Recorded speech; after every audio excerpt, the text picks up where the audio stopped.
Hey YouTube, Moose Cow here, back with another recap of round 5, and here is the casualty bin.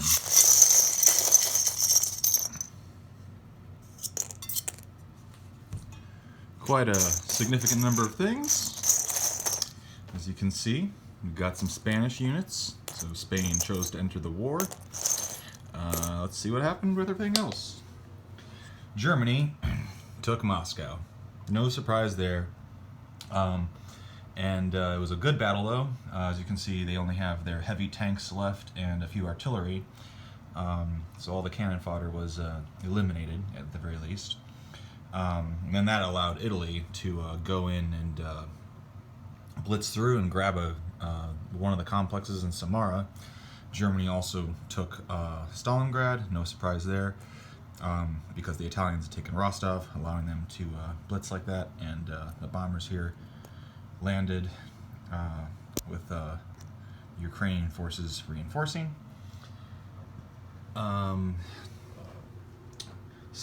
That pretty much signifies that this will be a Axis victory game. I'll touch back on the rest of the victory conditions later, but more than likely Axis victory. Rick's doing extremely well. However, since we are again playtesting things, and I'm a glutton for punishment, so we're gonna play this out. So we got 3 agonizing turns for me left, but it's still fun.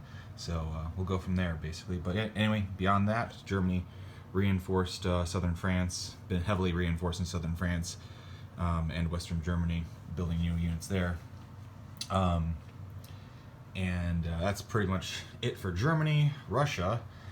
Now, Russia, we're doing something a little different with. We're basically adapting the Vichy Free France element of the French resistance with their split economy, and we are now adapting that to what is left of Russia. So, even though they lost money, Russia still gets an income.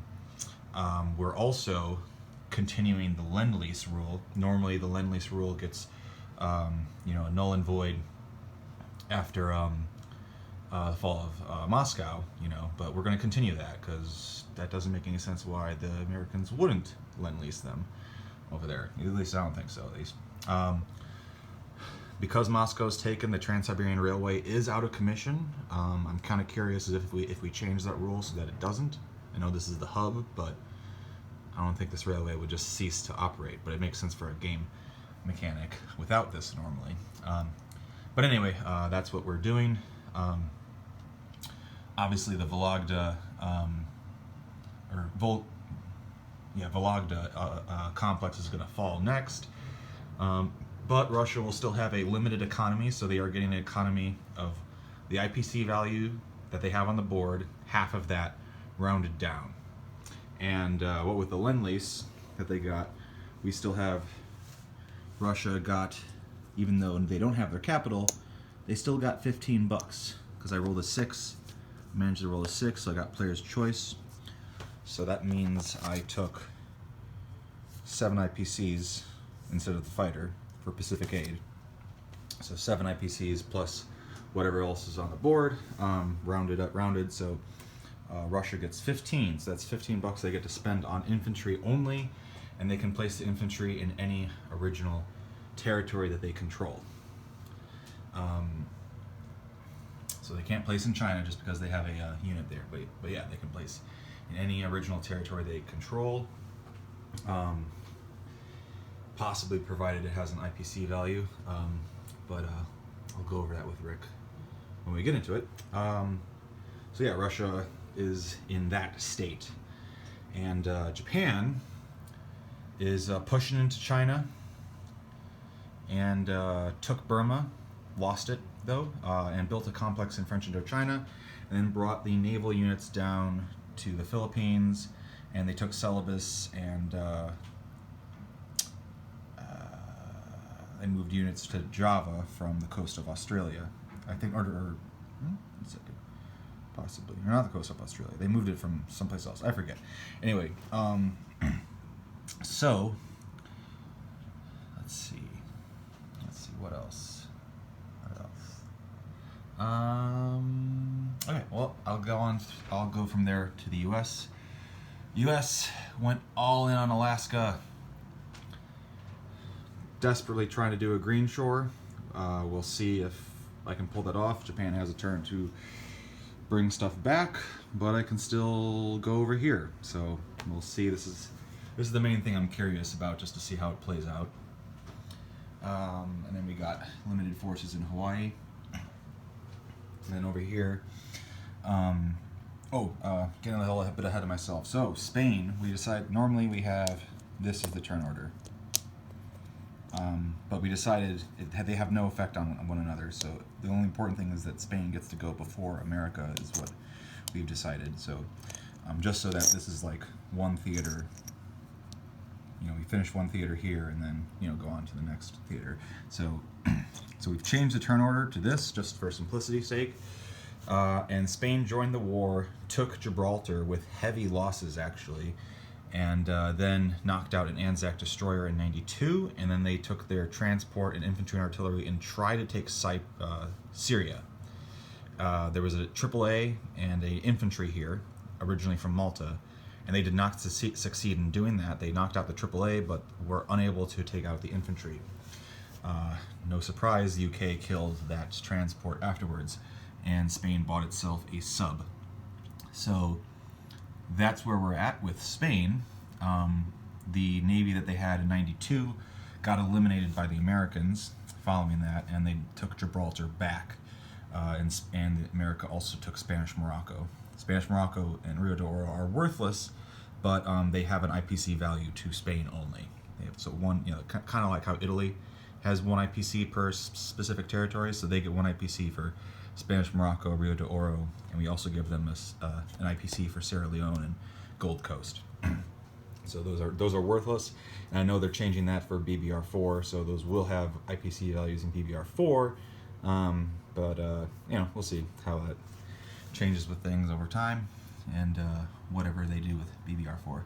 I've realized I've forgotten to change these out, but now since Spain has joined the war, these guys will be swapped for this region units. So now they are no longer in with Spain. They are European strict neutrals. So this is one whole strict neutral zone now, rather than two separate ones. So yeah, Spain is just kind of hanging on. Obviously, the rest of the Axis powers are going to reinforce them.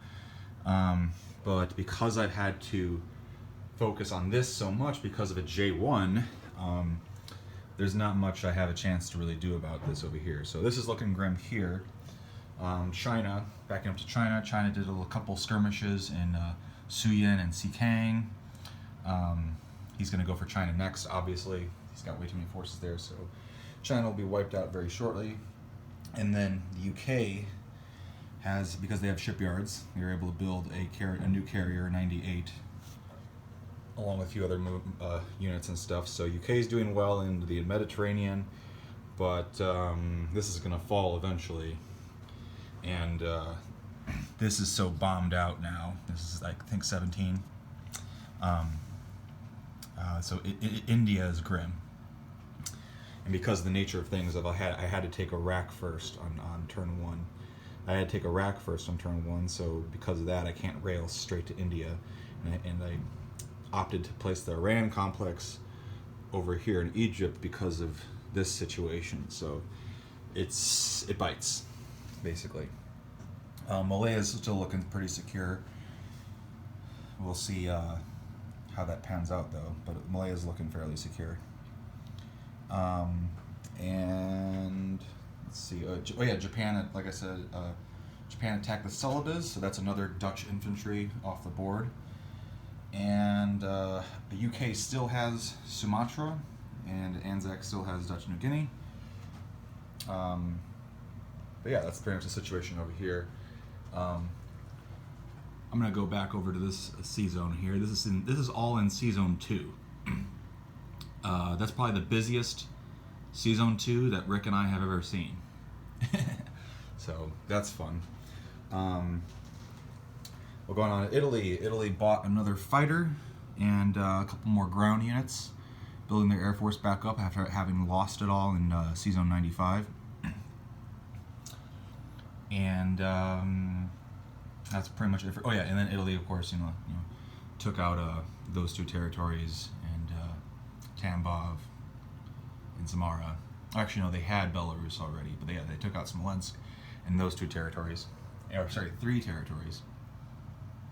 Yeah. Okay. So Italy is looking fairly big. Anzac continues to just kind of exist. And Canada also continues to exist. But Canada did attack Argentina since Argentina became pro-Axis. And I lost only 1 infantry in the process of doing it. So that actually worked out fairly well. And Chile will be next on their chopping block.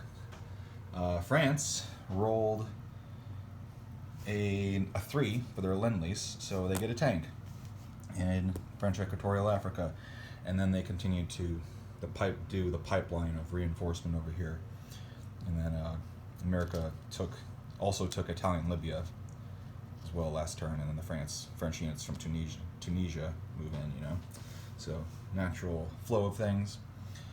We still got a French submarine on the board, so that's cool. Been wanting to get a transport, but that hasn't been the case for me just yet. But yeah, they got 2 tanks on the board, 2 French tanks on the board, there and there, and we got 2 French mechs on the board. That's really cool. Despite obviously in practice, this has been extremely favorable for the Allies, but for the Axis, extremely favorable for the Axis. But we do really like this rule with Free France. Now that comes to the victory points. 1, 2, 3, 4, 5, 6, 7, 8, 9, 10, 11, 12, 13, 14, 15. He's at 15 victory points.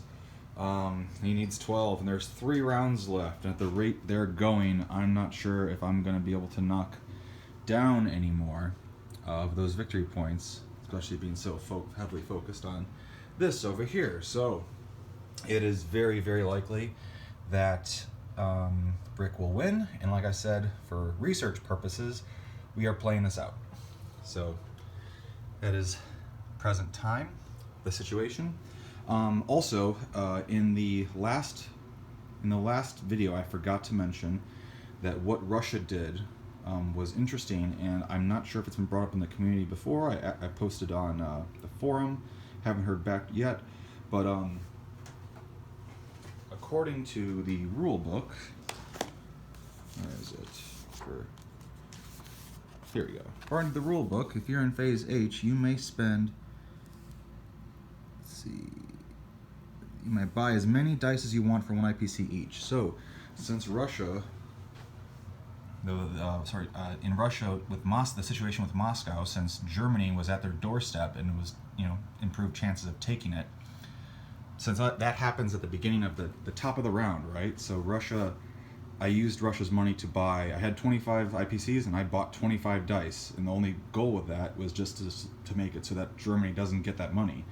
And as far as I can tell, that's a legal move, because it says as many dice as you want, it doesn't say a limitation. So I'm curious if that has been changed, if you're only able to buy, like, say, a max of 6 or 8 or something like that, Most people don't buy more than 6 anyway, so. But it is what it is. Anyway, so yeah, that happened. We'll figure out if there's any changes in regards to that. And then what else? Pretty sure I'm forgetting something. Oh, very important thing. So Rick and I, or Madman and I, will be officially going to the tournament that is happening, the BBR tournament that Chaplin is throwing down in St. Louis, or St. Charles, Missouri. So looking forward to that, very excited. That does mean one important thing, though, and that means that Madman and I have to practice. We'll be a team together, but we are going to try and get in as many games of this as possible. So we're going to wrap this experiment up and then just kind of get into it all over again. I'll probably play Axis, I'm assuming, and I'm not sure if we're going to do our additions or not, but we're going to at least keep playing this. So if you're going to the tournament and you're watching my channel, hope to see you there.